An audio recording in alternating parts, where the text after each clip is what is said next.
It's a region full of potential. Oftentimes I say trade is over decades. So what we decide to do or not to do now will depend on our future prosperity. As the International Trade Minister of Canada, I have to look at today, but certainly plant the seeds for future prosperity for Canadians. So clearly, as a country, we've been very much engaged in the Asia-Pacific region. We are a Pacific nation.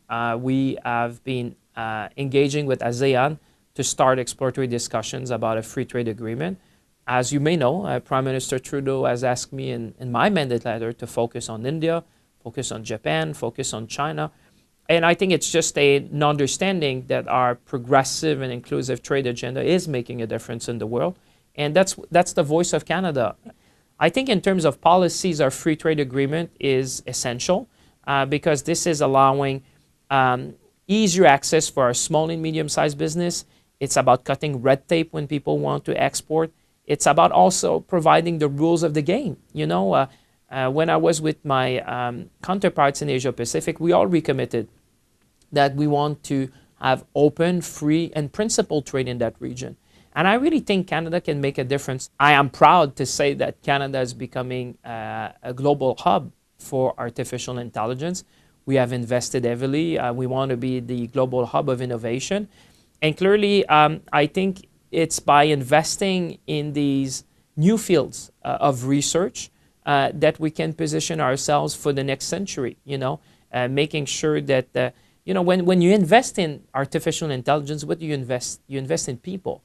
It's about the best brains, which are in terms of researcher, in terms of students, in terms of applications that we can probably not even imagine yet in our day-to-day lives. So clearly, the government of Canada has decided that this was a distinctive factor for us to position ourselves. Aerospace started with perhaps a few companies, but now you see in our country, what is aerospace? It's about 300 suppliers. It's more than 200,000 people working in that sector. So for us having a cluster around artificial intelligence, if I project myself and ourselves decades from now, that might be the next big cluster in Canada. So yes, it starts with learning centers, with higher education, with universities, with research labs.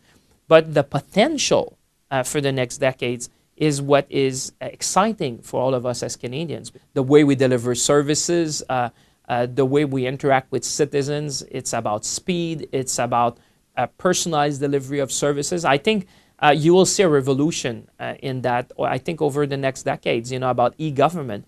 How can the experience, because that's what we're talking about, how can the experience of citizens interacting with their government be facilitated, be a positive experience? If there's a place where we talk about the e-revolution, I think in government services and how we can support citizens, business, families, and people, we always have to look inward. There's a lot of entrepreneurs inside even our governments, which are looking at how we can deliver.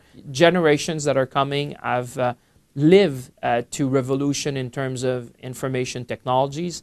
And I think whether you talk about artificial intelligence, whether you talk about e-mobility, that generation in particular is very well attuned to the potential. So I think when they look at their future, think long term.